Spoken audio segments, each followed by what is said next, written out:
Good morning, good afternoon, good evening, wherever you're listening to this episode of Tree Talk, episode 237, a Munster final review special as Limerick make it 5 in a row in the province with another absorbing win over Clare in the two Scala Crowns. It was an exceptional day, and we'll be going through that game in huge detail over the course next hour or so. There'll also be time for some football, ladies football and camogie, with the hurling will dominate the discussion as John Kiely's men do it all again. So stay tuned for all that and more. The impression again we get out with what you put into it's like a walk of life. If you're good enough, go out and get it, no more about it. But not so much control in the centre of the field from Kilkenny as Richie Bennett sends it high and over the bar. Your mother sends you down to the shop for a pound's worth of goods and she gives you 50 pence. You can't get the pound's worth of goods, can you? Just about kept in. Oh, well, trot, Shawnee Buckley. To do that to Tomas O'Shea, he deserves to score from here. One of the highlights of the Sunday game. Limerick went out there from the word go today. No more about it. They made all the running, that was it. Put the ball over the bar and the back of it and that's it. No ifs, no buts. Is there much time left? We have a couple of injuries. Here comes Kieran Curry. Curry leading the charge of the right brigade. 45 metres out. He's a chance to score. He's put it hard. There's no sympathy in this game for anybody. I got so caught up talking about the Munster final, Matt, I never even introduced you, but as always, I'm joined by Matt O'Callaghan of the Weekly Observer and Vale Star in association with Noel's Menswear. Matt, what a weekend. Jack, what a weekend and what an occasion. And, you know, I was reflecting on it immediately after going down on pitch side and like the raw, naked euphoria that was out pitch side was, you know, we often spoke about the euphoria that spilled onto the pitch after the 2013 win over Cork. I think this far surpassed it. It was just, but I suppose it was tinged with a small sense of relief that we had got over the line, because I suppose there were a few hairy moments there in the closing stages. But Jack, I had to pinch myself as being, I suppose, for the want of a better word, being a senior citizen, and having, as I said, so often seen my Limerick play for the first time in 1960, so much has happened in the meantime. And in terms of success, I suppose relative to what the quality and the players that we had, very, very, very little happened. And to think that we'd gone 45 years without a Munster or an All Ireland, and then to get 4 and 5 years, and now like to get 5 Munster championships. It's not very long ago, Jack, when we would shout from the rooftops if we had won the first round of the Munster championship. And here we are now with 5 Munster titles in a row, emulating what Cork have done. We're the only 2 counties in the province to have done it. It's just happy days. Yeah, it's definitely happy days. And we're delighted to be joined this morning by Maurice O'Brien. There was a great reaction to you first time around, Maurice, who were so kind to oblige us again. How are you keeping this morning? Good, lads. How are you? Good morning to you both. Great. Good morning, Maurice. How are you? Good. Sun is shining and another Munster title in the bag. So look, yeah, couldn't be but good at the moment. Yeah, we're getting used to it. We're getting used to it, Maurice. 5 in a row. I suppose before we get into the game itself, you were there. Just the occasion, you know, there was so much hype about this Munster Championship, and you know, there was, I suppose, a small sense that maybe this game wouldn't be able to live up to everything that's come before it. But it did all that and more, and just the fact it was on in Limerick, but it was still, you know, relatively 50-50, and there was a huge Clare section in the Clare, and we were looking right across at it, Maurice, into enemy lines. It was just a brilliant occasion. That was a super occasion. Look, I suppose from the minute you set out from home there, and we parked in the city centre, and the walk out was just brilliant, and the sun shining and thousands of people walking out the Ennis Road. You know, it's magical, really. You know, and the stuff you'd heard about when you were younger, and yeah, it's great. I suppose there's all Limerick coming our direction, you know, and you were wondering what was coming the other way. But I was actually talking to Alan Dempsey after the game, and he came down from his house there at the back of the Gaelic grounds. He said he got down to the Ennis Road and he looked left, was an army of green coming, and he looked to his right, was an army of yellow coming at him. He says it was surreal to look at it, you know. Yeah, But it's a brilliant occasion all around inside the city, you know. Brilliant for the city, brilliant, and just both sets of supporters embraced it, and just what an occasion, you know. I suppose, look, yeah, easy say that when you come out on the right side of it, I suppose, but what an occasion all around for the city. Yeah, Matt, you jumping in there? Yeah, I was just going to say full credit to everybody that was involved in organising the occasion, and John Kiley referenced it in his post-match interview about the level of organisation that was involved, from Mike Reardon, the county secretary, down, and all those involved with the Gaelic grounds, that had everything in ship shape for such was a huge and I suppose tense occasion, Jack. Yeah, it was certainly tense. Maurice, your camera's off there, so you might just give us a shout if you're still there. Just so we know. I'm here. Yeah, I don't know what's happening there. Yeah, look, we'll fire away. We'll keep going. Yeah, we'll fire away. I'm sure it'll come back in its own accord. Game itself, Maurice, you know, it was fairly nip and tuck at the start. Were you anxious, I suppose, considering what had happened the month previous, that, you know, this would be the time Clare got over Limerick, like, you know, with a real piece of silver on the line, I suppose? Yeah, no, there was definitely a fierce air of anxiousness around before the game, you know, because you knew what you were getting here. Like, you knew Limerick were going to turn up and what you were going to get from them, and you knew, I suppose, Clare getting to the stage now where you know they're going to turn up as well. We've had some serious battles in the last 2 years with them, and it's been you know, fantastic. But you knew you were getting it. There was definitely an air of anticipation as to what the game was going to bring, and I just thought, lads, the call from Clare, call it the musical chairs now, and whoever got the upper hand of who, but the call from Clare to come and play in the Gaelic grounds was some call by Lohan, you know, to say, yeah, we'll take you on in your own back garden. And it really, for me, it set a real intent from Clare that they meant business, and there was no step back from them, you know. And look, they showed that as well on the day, you know, there was no step back. So you'd have to admire it. It was a brave call. Yeah, is it the right one? No, I heard no Clare person saying it was the wrong call either, even after the game. I think they were happy with it, and they're happy their team came to perform. But yeah, what a call to come to Limerick to play us in their own back garden. Look, their own back garden more or less as well, but what a call to make.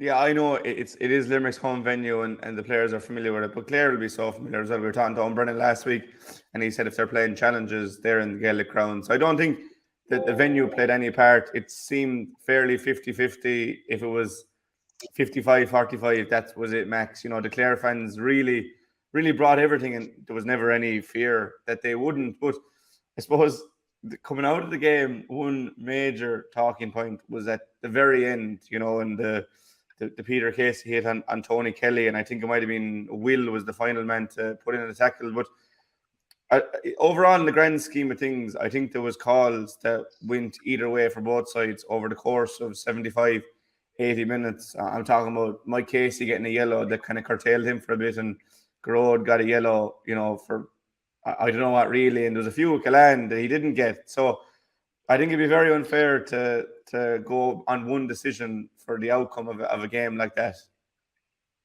Yeah, it would definitely be unfair. But look, the reality is it was a free, right? I didn't know it at the time, right? You're where you're looking at it. I was behind the goals there on the Limerick side, and you thought you saw Tony going down, you know, and you were heart in your mouth that the normal instinct for a referee is to make it a draw game. For me, it probably was a free in reflection when you look back at it afterwards. But again, I was right in front of the Mike Casey one, bemused as to how you got a free out of it. And again, the Garrod one as well, when you see it back, you know, yellow card for nothing, which curtails his influence in the game as well. So look, swings and roundabouts, we've been at the wrong end of a few of them.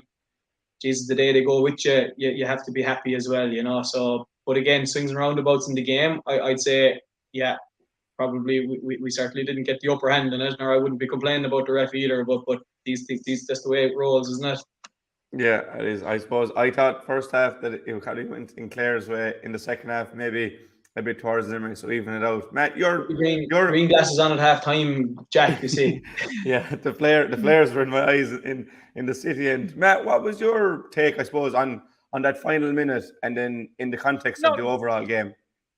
I have to differ with Maurice on that now, because we were straight over it now, and you know, in the aftermath, I was saying to myself, in real time, I thought I didn't see a free in real time, and I differed with all those that were whinging about it.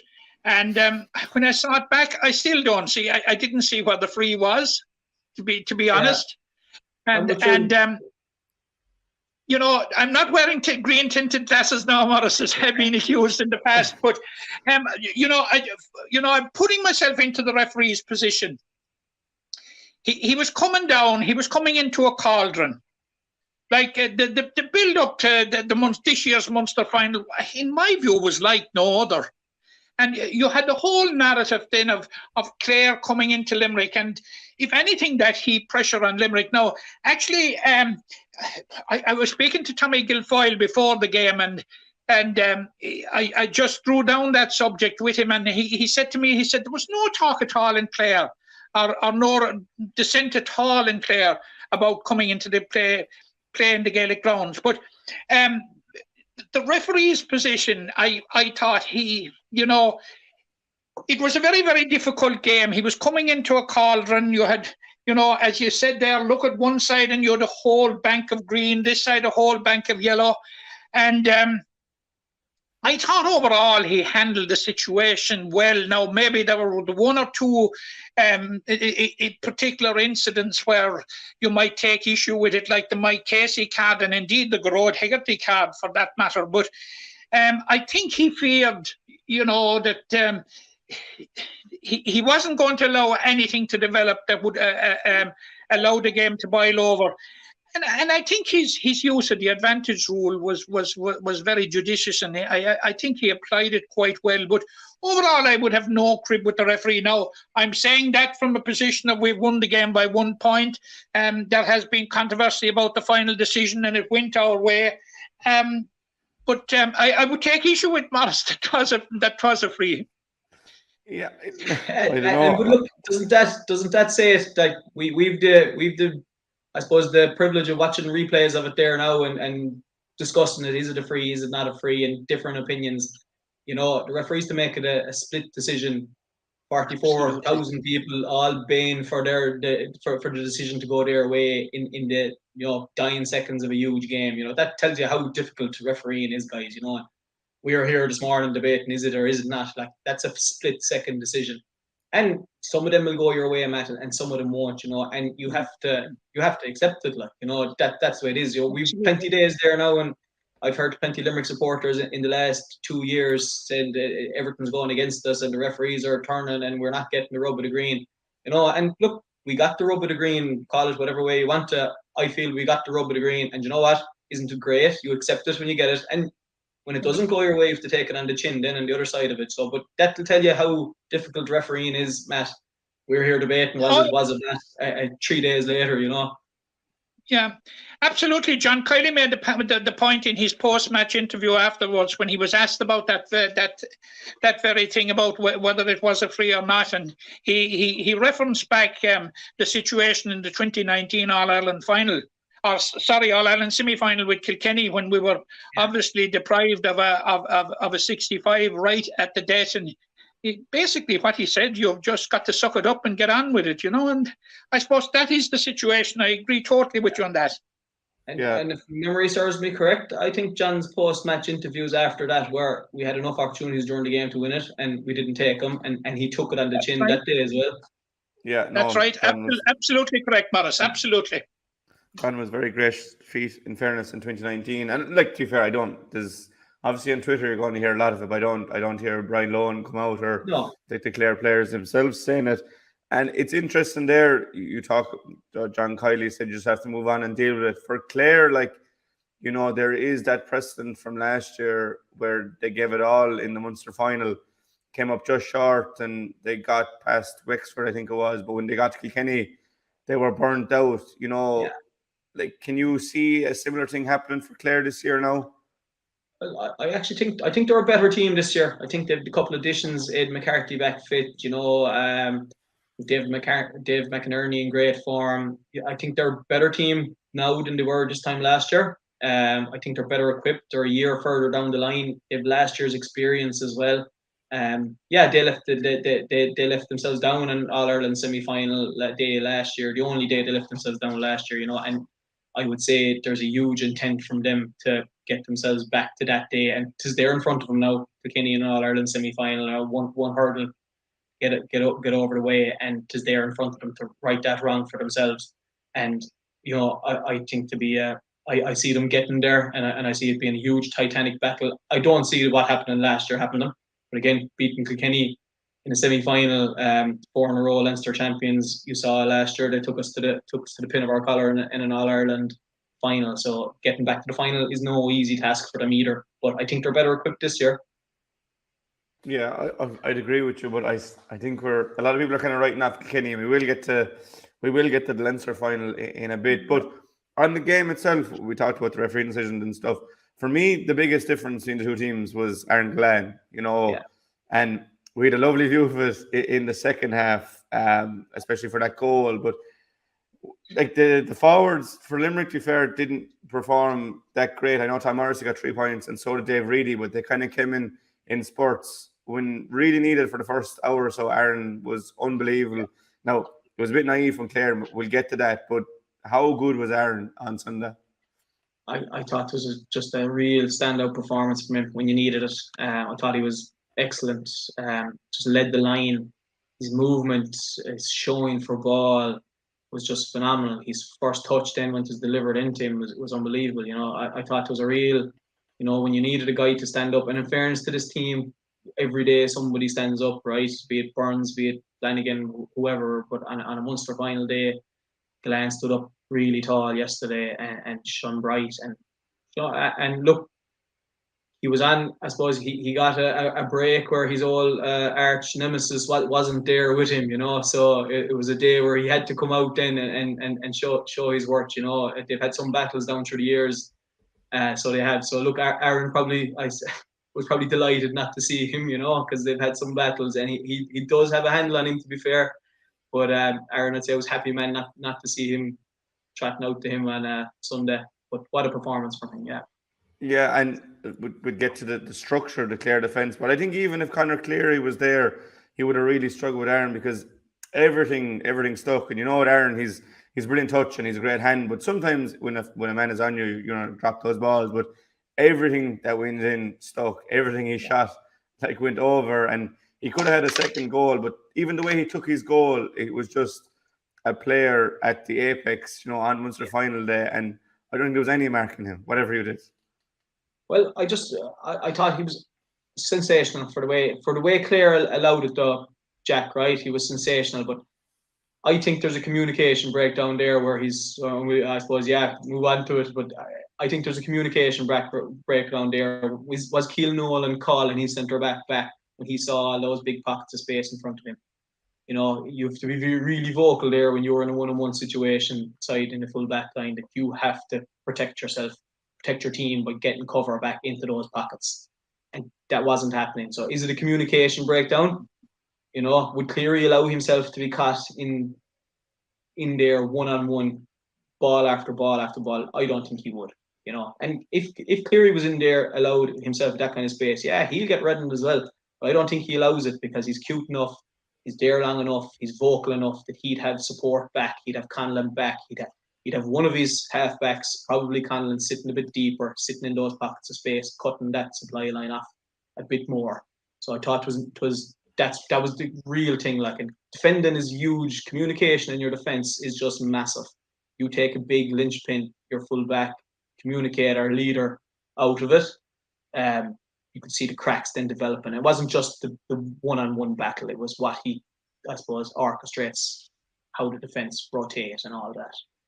Yeah, I think some of the narrative around Cian Nolan is a bit unfair because of that. But did you think Clare decided we're going to press up on the Limerick half-forward line, and they kept them relatively quiet for a large period? Now, Dave really came into towards the end. Tom Morrissey got some big scores, but Do you think they said we'll go man on Gillane and Flanagan, try and curtail the boys out the field, and it just kind of blew up in their face, really? I think they did go do that, but I think Conlon was kind of caught in no man's land. He wasn't man on man, nor he wasn't, I suppose, sitting and protecting either. He was kind of caught in that, and it's a difficult position for a centre back when you're being told to push up and you're leaving exposed and you're doing neither then for a finish. He wasn't protecting deep and he wasn't pushed up either, so he was kind of caught in that little bit of a no man's land. And that's fine, right? If a team isn't delivering perfect ball in, right? You would cut out 90% of it then. But the ball that was coming in was top class.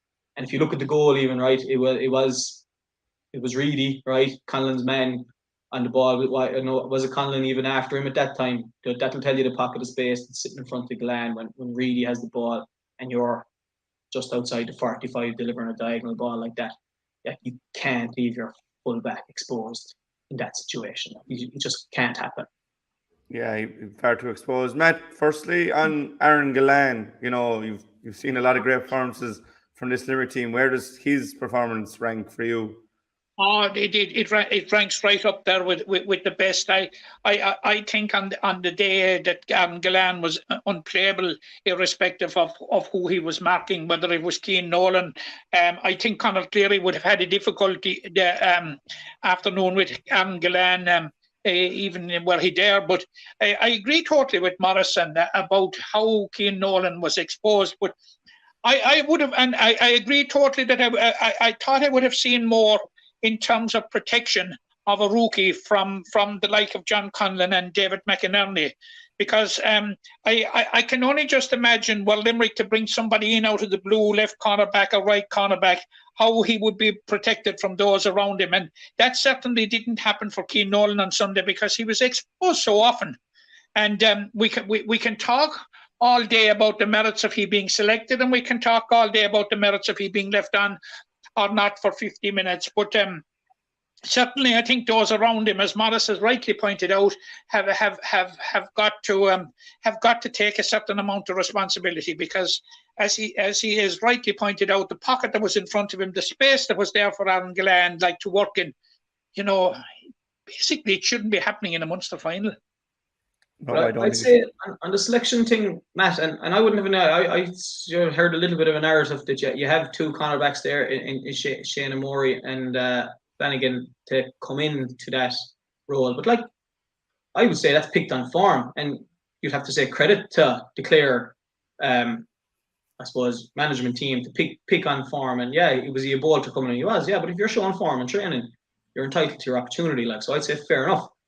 It's the communication and the fact that he was left one-on-one with the best forward in the country is the issue, So, and again, their two cornerbacks are great players, right? But Adam is his first year senior, isn't it? Again, you can't expect leadership there. And Rory Hayes is probably his second or third year, so you're just cut for real experience in the full back line then. Yeah, but that's the point I'm making. The experience should have come from in front of him rather than beside him, Yeah, but I think, it was very exposed, it was very open, there was lack of communication, but we have seen Aaron do this to the best players. We saw it against Hugh Lawler in 19 All-Ireland semi-final and the Highbar clash.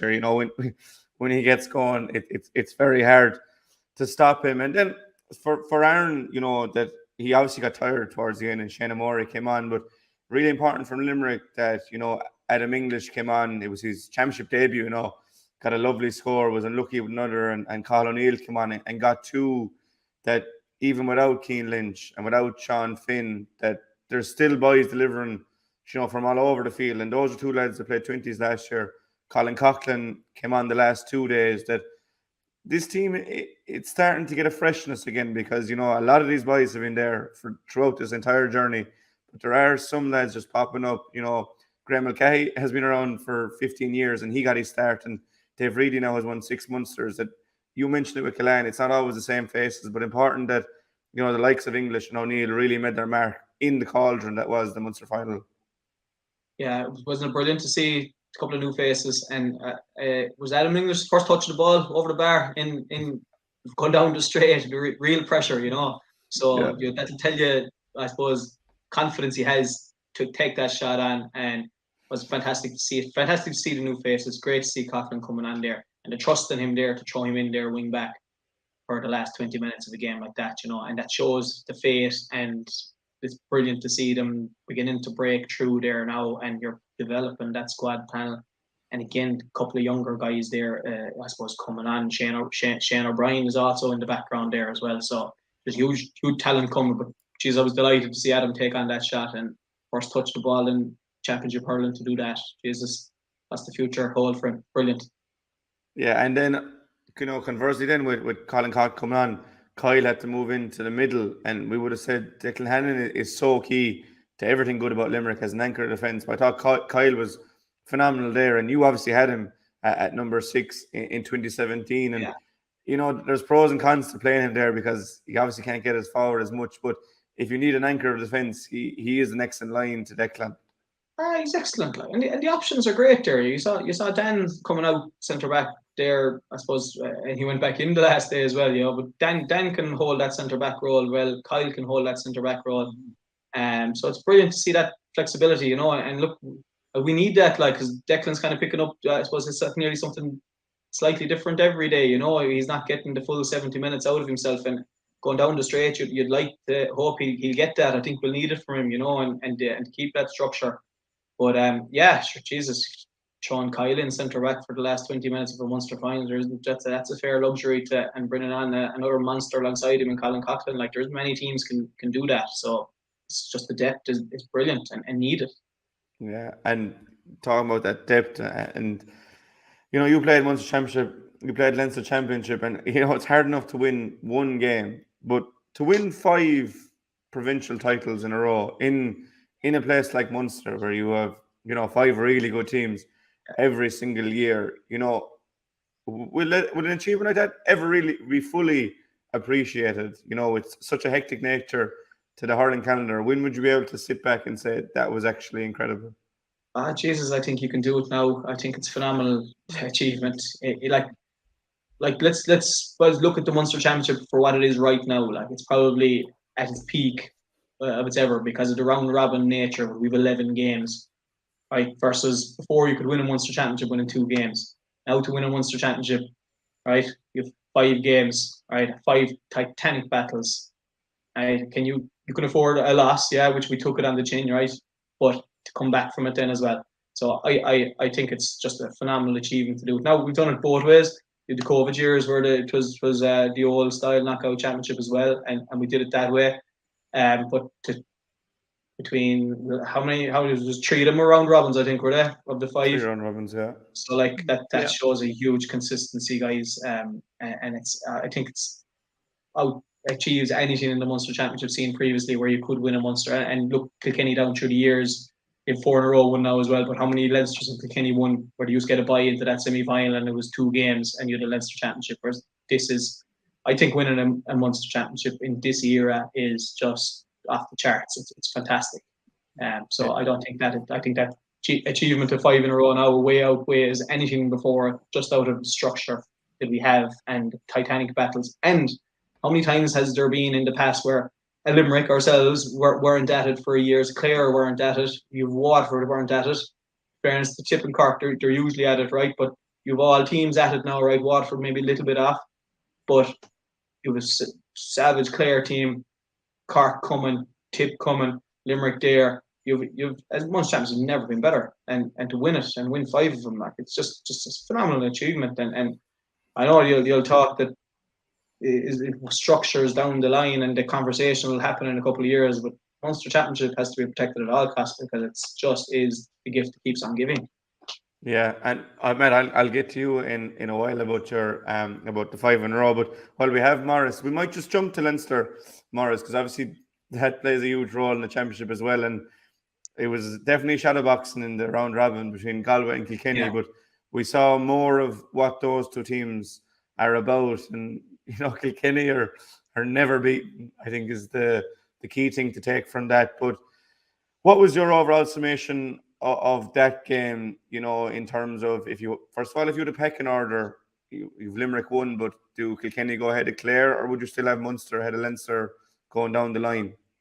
Look, I think you've Limerick won, but Limerick closer to the pack than they've ever been because the pack is getting better, and you certainly have, I suppose, Kilkenny bang there, Galway bang there. I think Clare on a par with them, and no more than that. I think they're two serious teams coming out of Leinster, and I think Tip are, I suppose, a big forgotten about team there now at the moment that are going to burst back into the championship again and are going to be huge contenders. I think it's Tip Galway, lads, isn't it? Yeah. Well, so like, how many great games have they served up, And if you win that game, you're facing into us with huge confidence again. Like, so I think there's 5 teams, and look, my discount on my old county Dublin there, I probably am a little bit, but there's 5 teams that are, I suppose, bang there with ambitions to win in All Ireland. Limerick being slightly ahead of the pack, right? But I mean slightly ahead of the pack because they know how to win tight games. That's what we're seeing now, the ability to win tight games. And nobody else is showing that, but I think the rest of them are bang there and with a huge shout here going down the straight. And do you think Limerick's 5 in a row has taken away from the fact that Kilkenny have done 4 in a row, and it's not as strong in Leinster, but they've faced a good Wexford side for a number of years. The Galway side are always delivering. That they weren't that far from Limerick last year. They got the league final. They won the 20s last year. That I think Kilkenny will be very happy that Limerick are taking all the attention off them. Yeah. Jesus. So Limerick or Kilkenny are always bang there. Like when's the last time they weren't in an All Ireland semi-final? So they're bang there. They're a great side. They're winning underage. Kieran's College are still producing players. They're probably one of with Aaron Gillane, you're probably the best forward in the country, and 𝘰𝘰𝘠𝘦𝘭𝘴 up top for him as well. And just look at the excitement when they got the goal. There was a time when winning a Leinster in Kilkenny was. I remember standing on the pitch in Croke Park, lads, and Michael Finley went up and. He was a sub on the day and went up and collected the Bob O'Keefe in his tracksuit, and there was no excitement, there was no euphoria of any description. It was just another day picking up maybe what was it? Could have been 10 in a row at the time, and no excitement at all in it. And sure, we were on the pitch devastated, looking at it. Jesus, if we won it, what would we be doing? Look what it's like for them now to win a Leinster championship. They're appreciating it because Galway are probably there pushing them hard. But Kilkenny are there, and they're going to be a huge obstacle in the All Ireland series for everybody. Yeah, and Matthew jumping in there.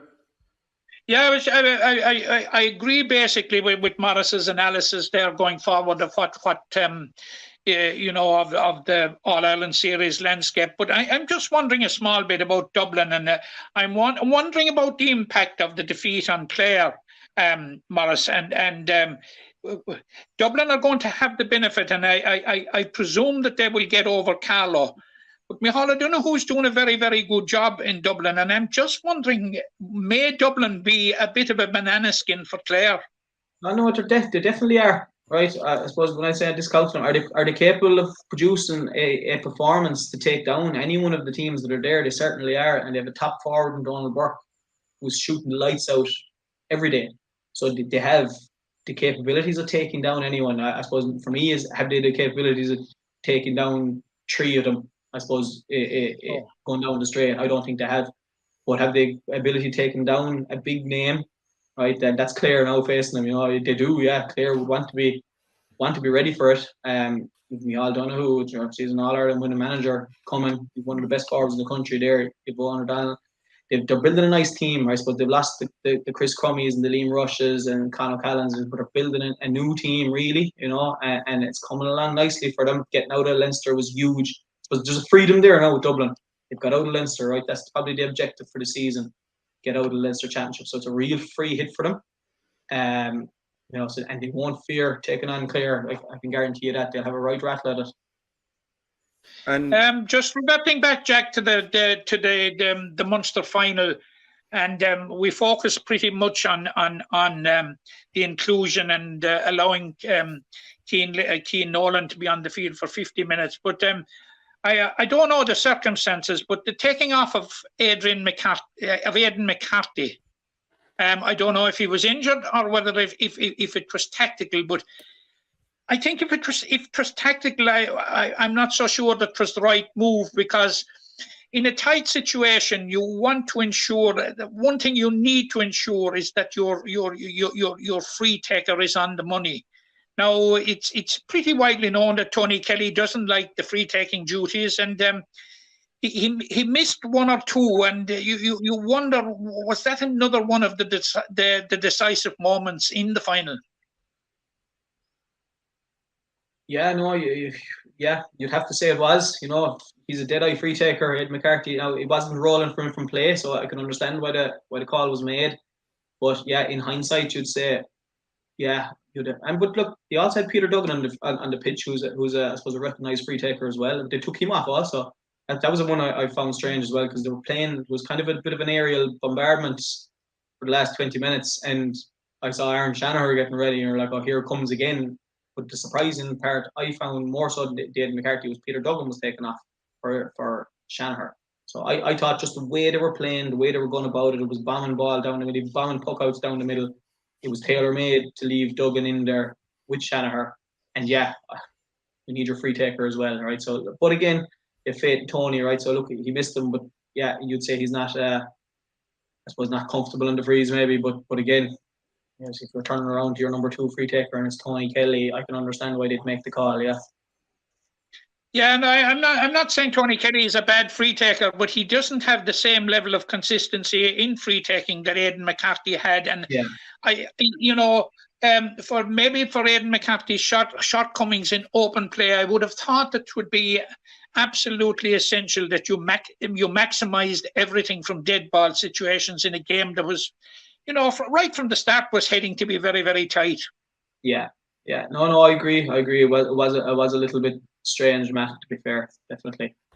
I think Tony Kelly is a good enough free taker that if your first choice free taker isn't going well, that you can bank on Tony. And look, there's no guarantee that Aidan would have scored that one or two. It was a tough one. The one I'm remembering is over under the Mackey. It's a very tough free for anyone. But before you go, Maurice, just the impact for Limerick and Kilkenny now to have a break for 4 weeks after Kilkenny played 6 games. No, they weren't 6 hugely intense games now, but Limerick had 5 really hard games. Kilkenny had 6 games. It's such a bonus to win your province now. Before it was kind of seen as a hindrance to get straight there, but now to have that break, rest the bodies, Kilkenny have a couple of injuries like Adrian Mullen, Limerick obviously with Keane and Declan now, that it's very hard to see past either of them getting to the All-Ireland final because of that break. I think the break now, as you said, it was 6 weeks before. It was too long, right? But the month really is hitting it on the money, right? The 4 weeks to get themselves right. I think the key for Limerick is, as you pointed out there, it's can you get Cian Lynch to a position now in the next 4 weeks where he's, I suppose, a viable option now. Look, obviously he wasn't a viable option this weekend because you'd have seen him if he was, right? So obviously he's carrying something, or there's some niggle there somewhere. But what an addition Cian would be to it now, facing into an All-Ireland semi-final if you put him back into the mix as well. So it's huge, absolutely huge for Limerick that we got through that they've time now to get, I suppose, the bodies ready. But for me, it's can you get Cian on the pitch now for an All-Ireland semi-final? And reversely with Kilkenny, it's huge for them because they have a similar situation where they have Adrian Mullen.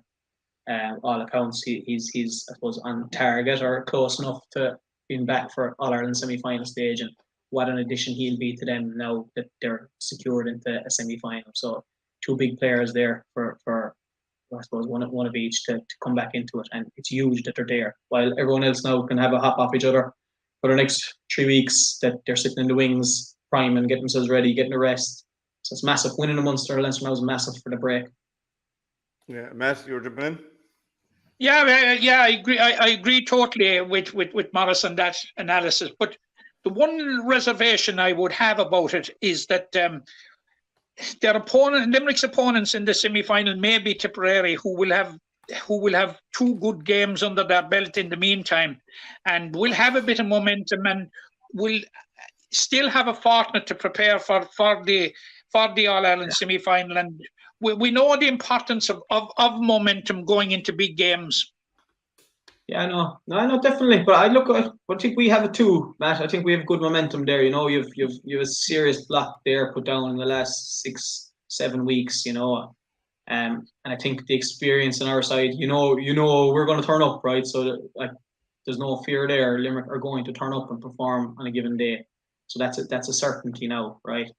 But it's having freshness, and can you add Keane back in? Like, for me, if you put Keane back into the mix there, I think it's huge. And I suppose the signs are on. If we look back, guys, 2 years ago, we were beating teams by an average of 10 points. Keane was central to that. He was your centre forward. He was pulling all the strings, right? And I was looking at some stat there lately that over the last 12 or 13 championship games that Limerick have played, it's 2 to 3 points. I'm not sure exactly, but they're all going down to the wire, guys. And for me, there's a missing link is Keane. You know, everything used to stop and start with him. He was a vital cog in the middle of everything we did. Right, so can you get him back on the pitch? And it's a big ask to ask him to come back on the pitch and to be back to that kind of a level with just his presence alone. And the thing I know that when he was on the pitch against Cork and we needed to win 2 puckouts, where did they go? Straight down top of himself and 𝘰𝘰𝘪𝘰𝘪𝘀. And who ended up with the ball in his hand was Keane. Now, that's the kind of influence the man has. So can we get him back on the pitch? Jesus, if we do, what an addition. Yeah, we're laughing then. I couldn't agree more, Jack. Absolutely, I couldn't agree more. The importance of Keane Lynch, like, is just simply phenomenal. It's immeasurable. His importance as a player and his influence as a player, as Maurice has rightly said, and like his cameo against Cork, just gives you a taste of the importance he is to the overall Limerick team, you know, and the success that we have enjoyed over the last 5 years. Absolutely, it is the missing link going into the concluding stages of the championship. If he can finally shed off all those injuries that have bedeviled him really since against Waterford last year in the Munster Championship when he came out first. He has. You know, he has had a very, very bad run, but his importance to Limerick is, you just can't calculate it. No, you can't. Maurice, you've been very good with your time. But before we go, who will be that Ireland finalist, do you think, now that we're down to 6? Jesus, we're down to 8, look, I suppose. I think we've a couple of titanic battles coming up. We saw last year the battle we had with Galway, right? And I don't envisage anything different. I think it'll be that kind of a titanic battle. And I'd back our lads, as I said, knowing how to win, how to eke out those results, going down the straight in Croke Park. I'd back ourselves to be there. The other side of it, I'm expecting a repeat of last year's semi-final, Kilkenny-Clare. I think it's going to be huge. I think it's going to be I think it's going makings of a game of the championship, to be honest with you.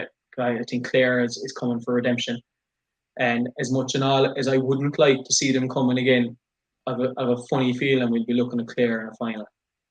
Yeah, Limerick Clare. It does feel like it's going that way, but I think the Cats will definitely have a lot to say, as well as Galway and Tip, as you mentioned. So. You're right, Kilkenny after Pearl, don't you? Yeah, you do. Maurice, that's brilliant. Again, kept you way longer than we had told you, but I think everyone knows this stage it'll be a lot longer. What a weekend to look back on anyway. It's grand when Limerick are winning. But Maurice, much appreciated your time. I'm sure we'll be back in touch, and thank God we've an All-Ireland semi-final at the least. Look forward to it. We can relax and look at the prelims and the quarters in the meantime. So thanks a million, Maurice. Thanks, guys. Best of luck. Thank you. Thanks, Maurice. Thank you very much. Bye. Now, former All-Ireland Under-21 winner with Limerick and a Leinster winner with Dublin, Maurice O'Brien there, looking back on the weekend's action. Matt, I suppose I asked Maurice his pecking order, and he said there's 5 teams in with a shout, and Dublin are there, you know, as a potential penalty skin for another team. But how would you rank the 8 remaining teams, if you want, with Carlow and Offaly in that as well? I think Limerick will be in the final, but it may not be Galway in the semi-final. Okay. I think I think it might be Tipperary in the semi-final. Liam Cahill has gone away, put his head down, smarting from that defeat against Waterford. If he gets a few bodies back, and I'm hearing that there are a few coming back or closing in on a return, I think Tipperary may have a say in it, and I wouldn't be 100% sure that it will be a Limerick-Galway semi-final, even though I have said from the outset that the biggest threat to Limerick is going to come from either Galway or Tipperary, and I still stand by that, because it could be a difficult semi-final.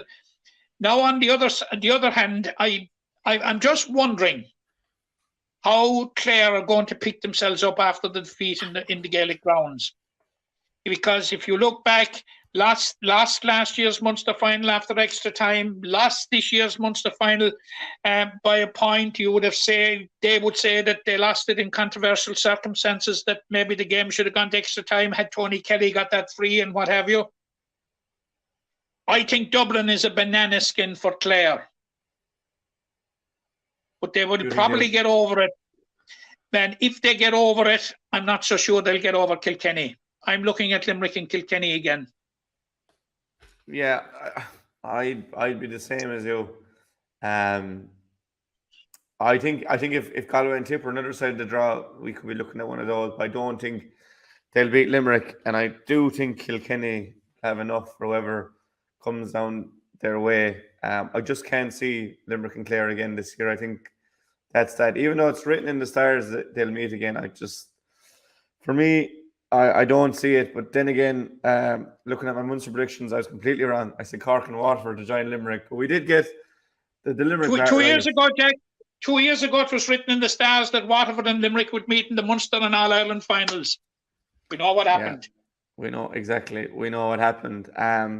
And before we move from the Munster final, we spoke a lot there about Cian Lynch and how important he is to the side. But that's not to discredit I suppose David Reedy is the obvious one, because he started at centre forward, or the likes of Colin O'Neill, who's played there in Cian's absence. Because to be fair, and we mentioned with Maurice, the other lads have really stood up and were counted. That we saw that Limerick team now without Cian Lynch, and where it was so detrimental last year when he was originally gone. You're just disappointed for him, and you're disappointed for the game itself. But you've no fear of the likes of a David Reedy starting out centre forward, or a Cathal O'Neill, and Adam English coming in, a Colin Coughlin going to win a wing back, Rich English coming in. We've no Sean Finn as well. That regardless of the hand that's been dealt to Limerick, John Kiley's team are finding the way. The players are stepping up to the plate, and it's disappointing that you're without your best players. You always want them, but the lads on the fringes, the next in line, are really delivering, and it's so crucial when you're going for 5 in a row in Munster and 4 in a row in All-Ireland. You're not dependent on one lad. You'd love them all to be there, but the fringe lads are really setting it up and are being counted for. Oh, absolutely. I couldn't agree more. Like the contribution of Cathal O'Neill, whether off the bench or whether starting during this year's Munster Championship, has been excellent, absolutely excellent. And I think it slipped under the radar a small bit, Jack. The quality of his goal against Cork. The amount of work and the skill that he showed in finishing it after taking the pass from William O'Donoghue. I think that's one of the goals of the year, but there was very, very little made of it, and incorrectly so, in my opinion. And we saw in the cameo what Adam English brings to the table. And I have been saying for a long, long time that I have no problem with Colin Coughlin in any position in the defence, and I think he has vindicated my opinion in the last 2 games, in particular when he came on into very, very difficult situations, and when Limerick were closing out games against Cork and against Clare, and more than played his part. And I think Colin Coughlin is a very, very, very adequate replacement. And is really, really knocking on the door to get into that team. And look, your original question, Jack, to me, and you know my position on Cian Lynch, and I've got into a bit of trouble over it, but it hasn't changed. You know, being without Cian Lynch is like Hamlet without the prince, in my opinion. Like he to me is the greatest player I ever saw, and possibly I would argue the greatest player of all time. But you know, it's phenomenal what Limerick have achieved without a player of that caliber. Yeah, but they continue to achieve, and players are stepping up to the mark. And such a joyous occasion in the two Skellig Crowns. These are really special times to be living in. And, you know, I think I speak for the county when I say we appreciate those lads so much. The players on the field, the likes of John and Paul and Alan and Donald off the field, and, you know, all the people involved, lads that are feeding them. And, you know, getting, you mentioned the Gaelic Crowns, the likes of Mike and those, and Seamus getting the grounds ready, and just the occasion, even the tunnel into where the players are going now, that was decorated with images of players gone by in this current team as well. So, you know, it's a real special time to be from Limerick. And as Declan Hannon said, we're not getting tired of it. They're not getting tired of it. So there's more good days down the line. You know, those behind the scenes, as John Kiley rightly referenced, from Mike Reardon down and County Board and all those, they have risen to the occasion, and they have risen to the new place that Limerick find themselves in, and there's no doubt at all about that. And like, they really put their best foot forward last Sunday. Like, everything was in ship shape, and you know, when it came down their liaison with the Gardaí about parking and traffic and everything like that, like, you know, I got into the car, and maybe a half an hour, 40 minutes after the game, and from the time I sat into it, I was parked at the back of the open stand there. It took us about 5 to 6 minutes to get from where the car was parked right up to at Lunkett Street. That will give you an idea of the organisation, and that is a step of what, over 2 miles.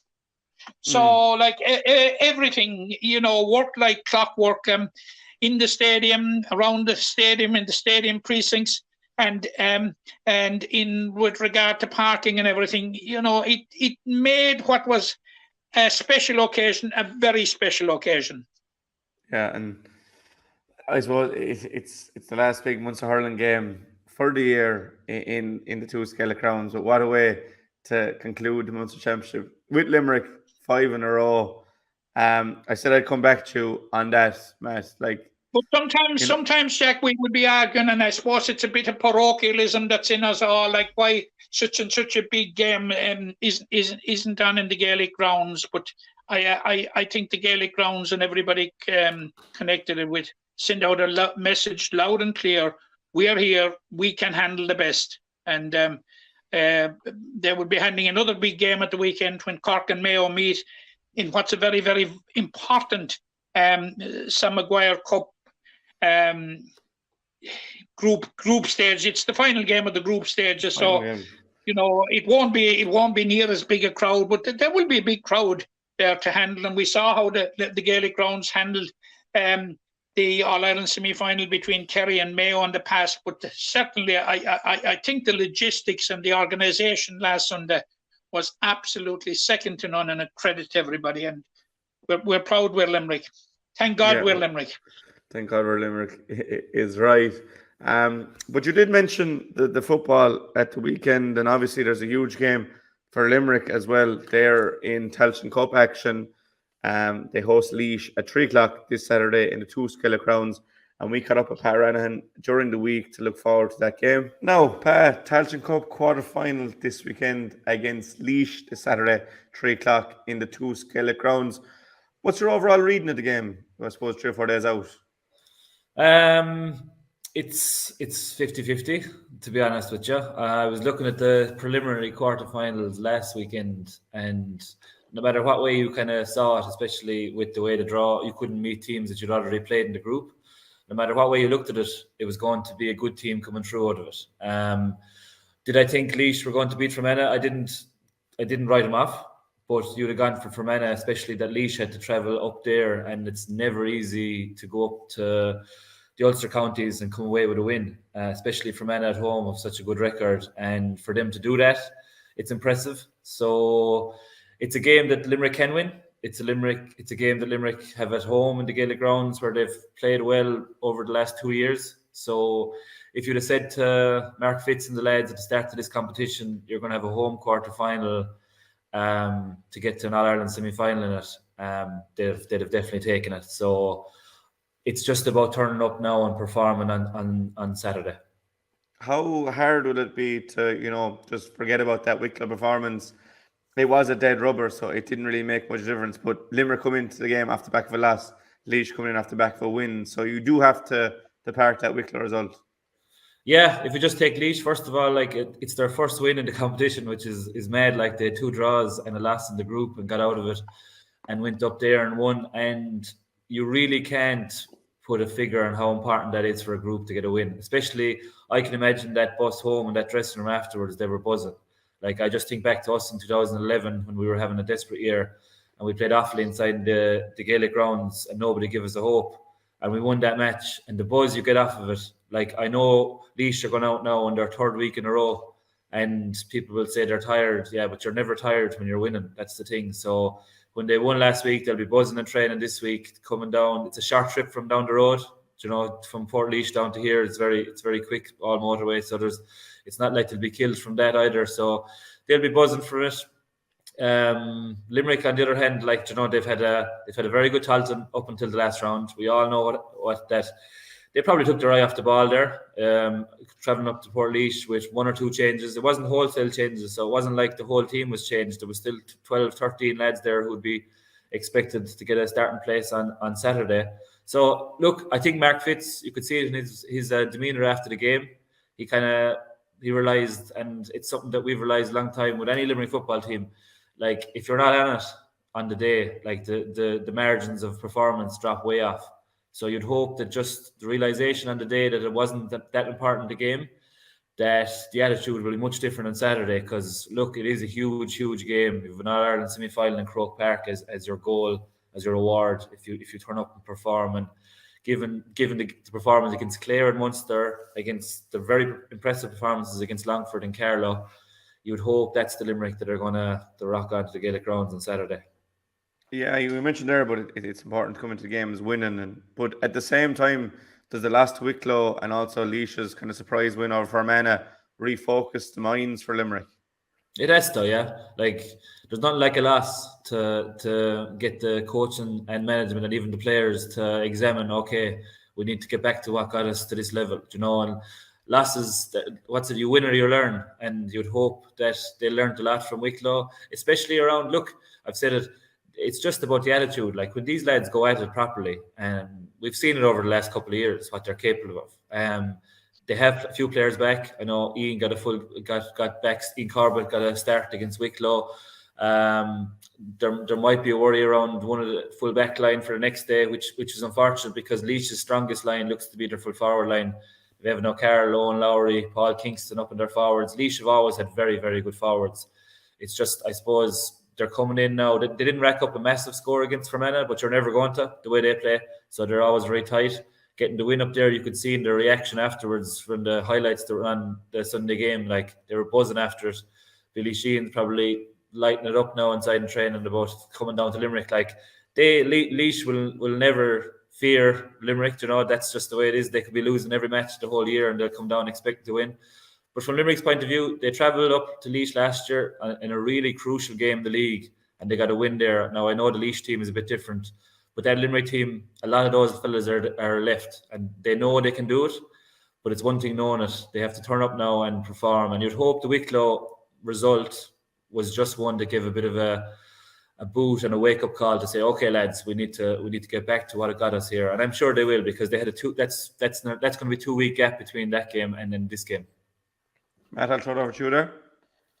Yeah, I was just thinking there, Pa, and you were referencing, and it was a very, very good win in Fermanagh, because I suppose it's fair to say, reading some of the narrative before the Tailteann Cup, Fermanagh would be one of the fenced sides in it. But how much did the sending off of Ryan Jones before half time from Fermanagh opened the door for Laois, and It they was still massive. only won by 2 points.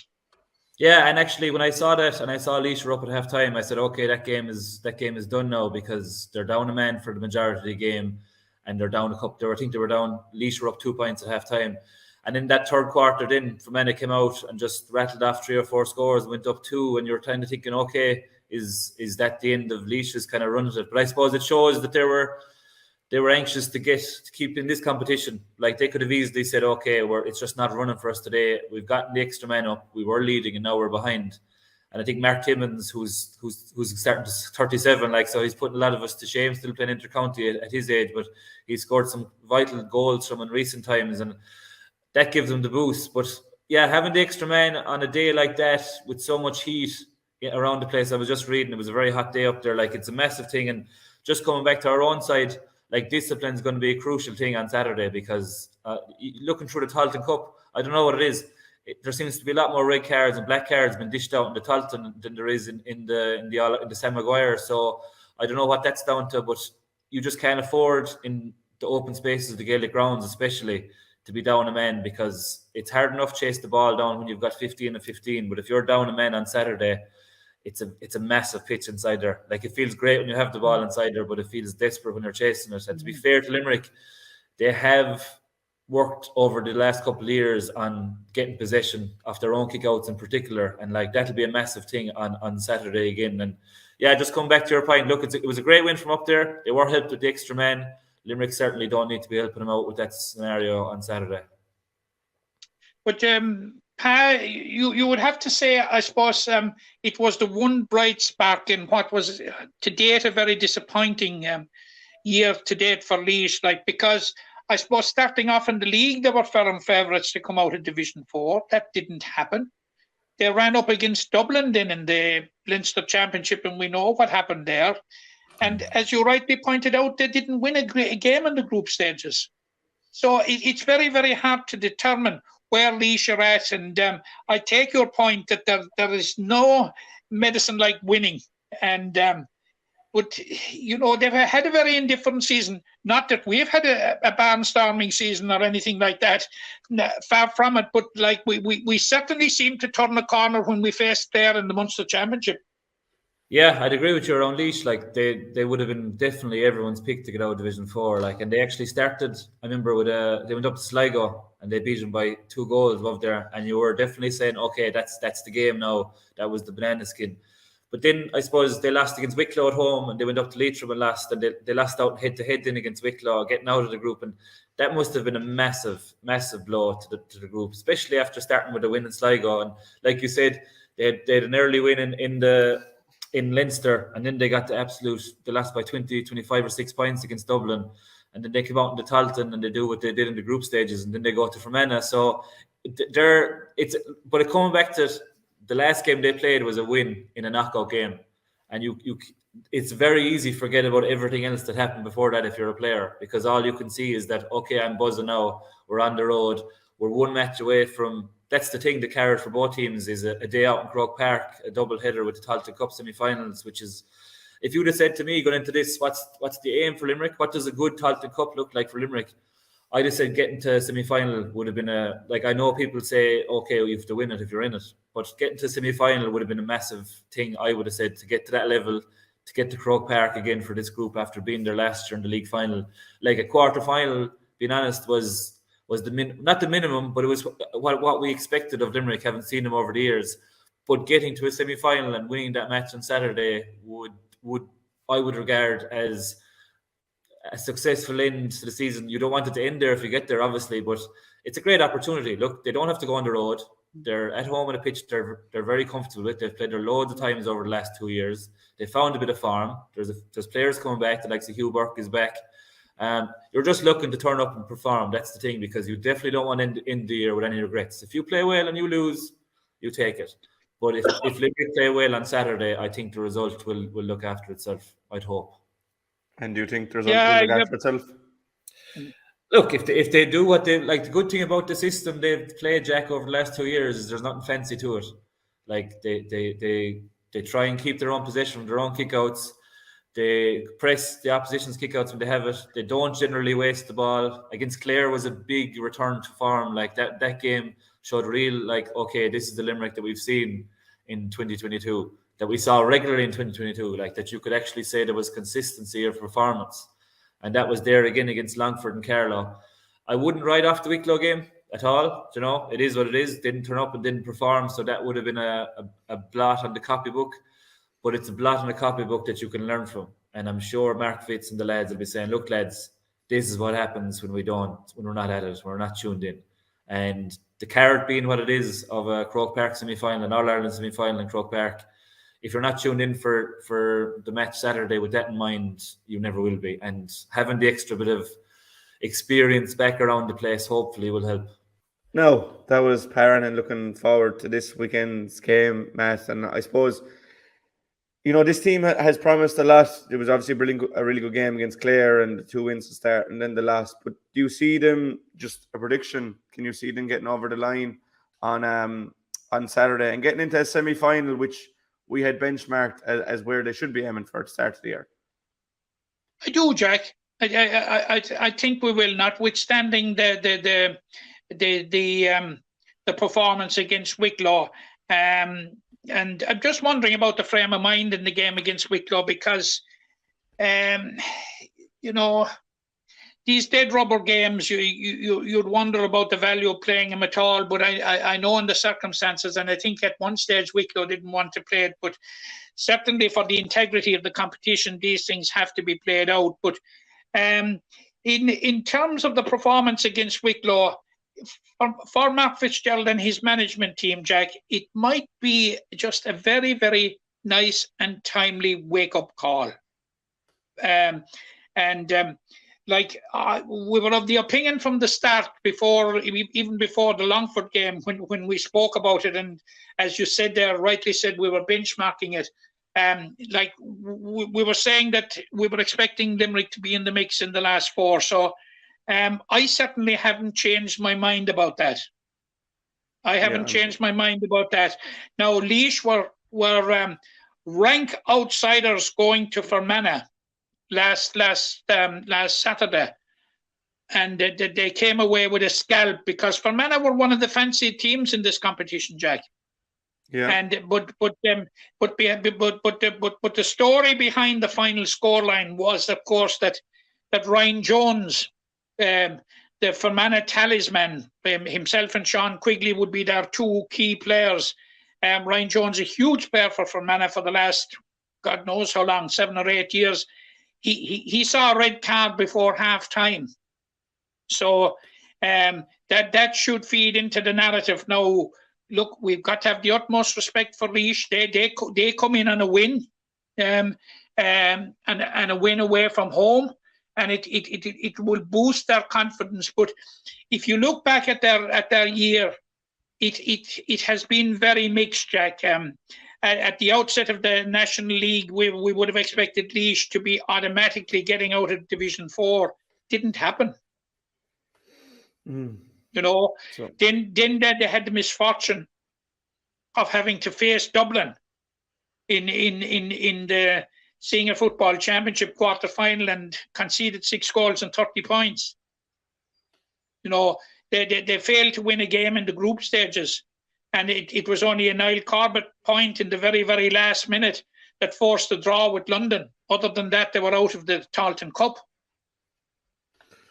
So, yeah. But look, there's a turning point for everybody, because Limerick had their turning point when they faced Clare in the Munster Championship, even though they didn't win the game. Yeah. But maybe Laois's turning point now is against Fermanagh. So they've got to be respected, and it's not going to be a gimme. No, it definitely won't be a gimme. But hopefully Limerick can use home advantage and use that advantage they earned by winning their first 2 games, and that we'll have another day in Croke Park for the Limerick footballers to look forward to. So the best of luck to Mark Fitzgerald and his team this weekend. We also have the ladies footballers in action this weekend, Matt, and they play Kilkenny you know, in a game you really couldn't see going any way other than a Limerick win, and probably a comprehensive one at that, this Sunday at 2 o'clock in John Locke Park in Kilkenny. You know, the league meeting will tell you how that one went. You know, very one-sided in favour of Limerick. But it'll be important for Graham Shine side to get off the win before they host Sligo in a fortnight's time, and then they host Down in the final round of games. But hard to see anything other than a win for the footballers this weekend. Yeah, Jack, it's very, very difficult to see anything other than a win. Like Kilkenny didn't win a game in the league, and Limerick beat Kilkenny by 4-13 to 2 points in the first round of the league. By any benchmark, you would imagine that would do an amount of good for your scoring difference. But the unfortunate thing from a Limerick point of view, when it came to scoring difference towards the end of the competition, you will recall Limerick were at a disadvantage because the other teams had beaten them by so much more. So, it's the opening game of the championship. Obviously, a win is an imperative.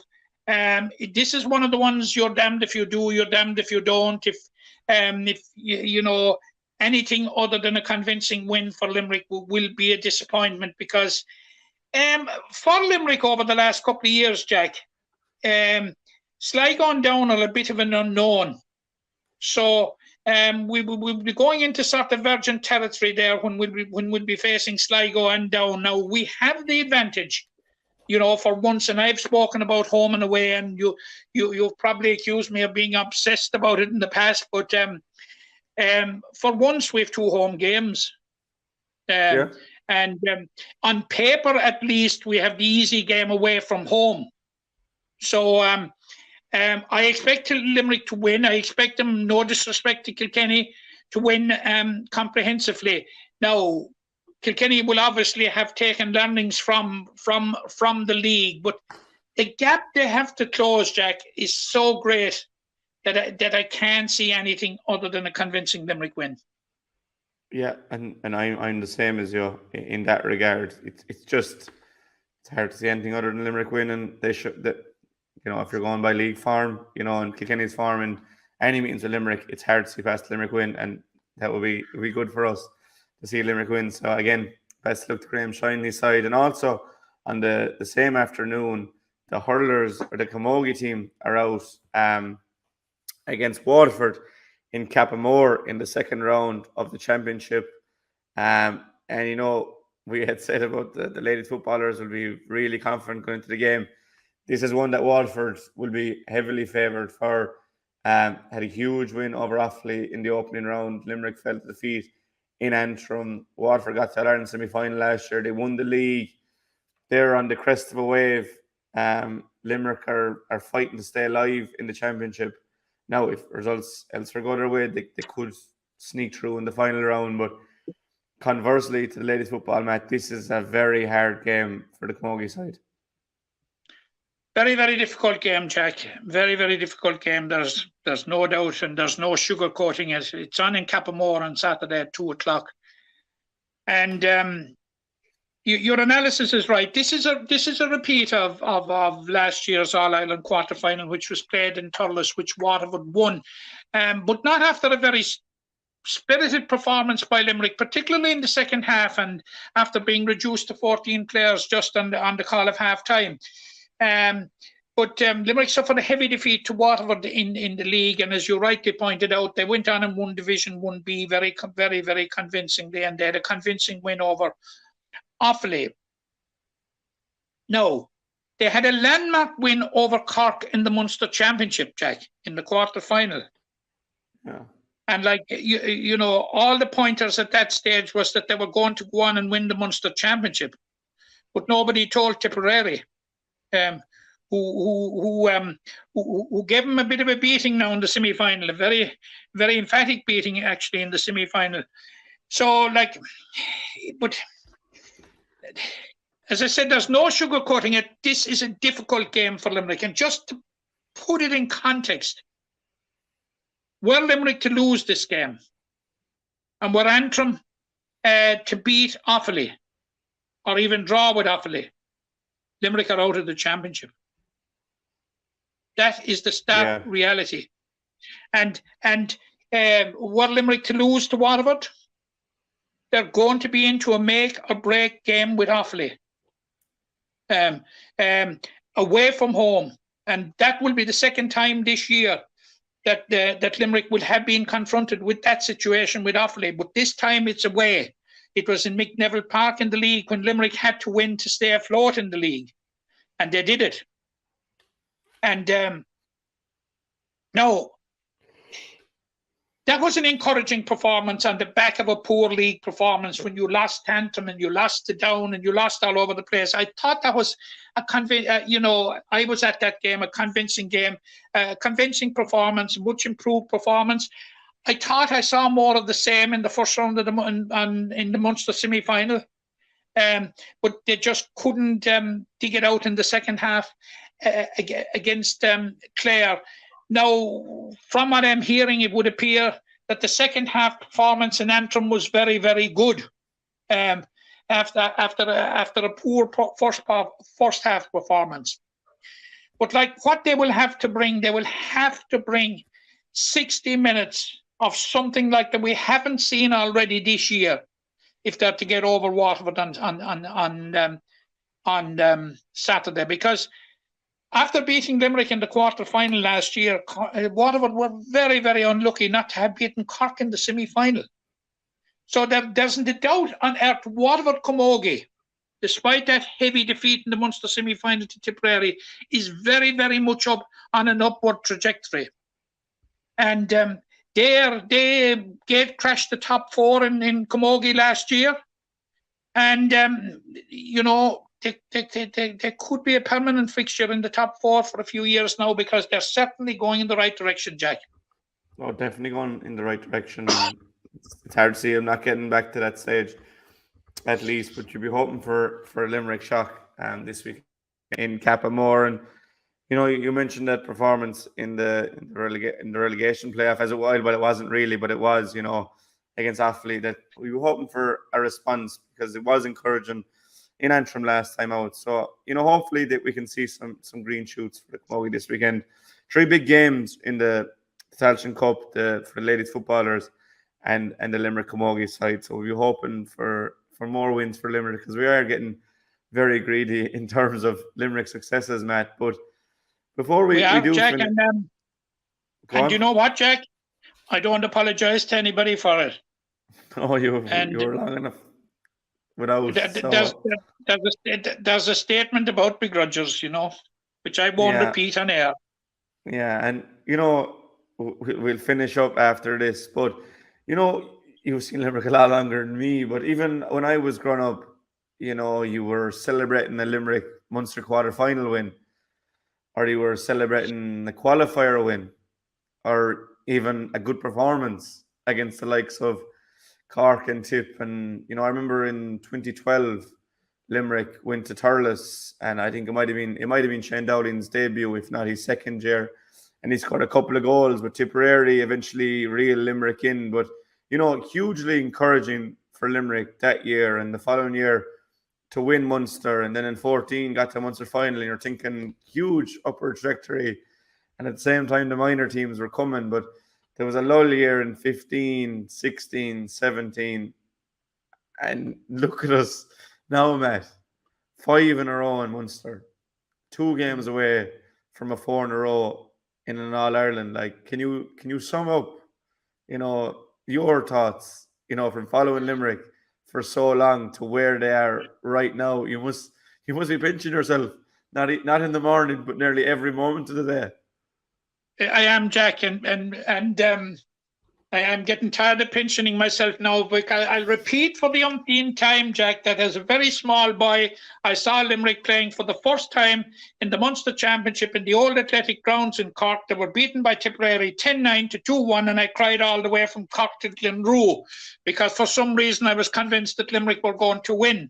But that was only a boyhood fancy. But obviously, I've seen it over the years, Jack, and have despaired. And I was there in 1973, and you were saying to yourself, "God, this is the dawning of a new era." And sure, we came back in the '74 final, well beaten by Kilkenny, and there were so many valley periods. But the biggest downers for me, and the real low points for me, Jack, were losing the two finals in the '90s. Particularly the circumstances of losing it to Offaly, and also to losing to Wexford, who were reduced to 14 men early in the game.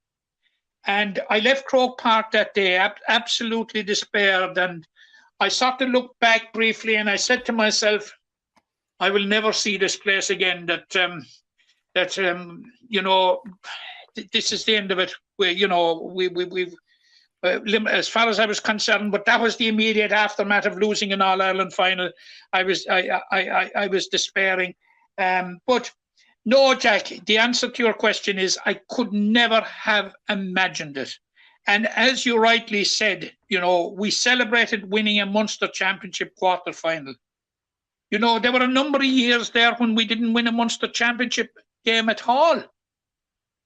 And to see this contrast, we've won 5 Munster Senior Hurling Championships in a row. It's just simply phenomenal. In line for 4 All-Irelands in a row, 5 in 6 years. This thing is the stuff that dreams are made of, Jack. We have a young generation now that are going to matches, the 8, the 9s, the 10s, and the 11s, and the 12s. They'll know nothing but success. They're going to be very hard to satisfy in the future in terms. But this has been a phenomenal odyssey. Absolutely huge credit to John Kiely and the management team he has surrounded himself with. Huge credit to a fantastic bunch of players.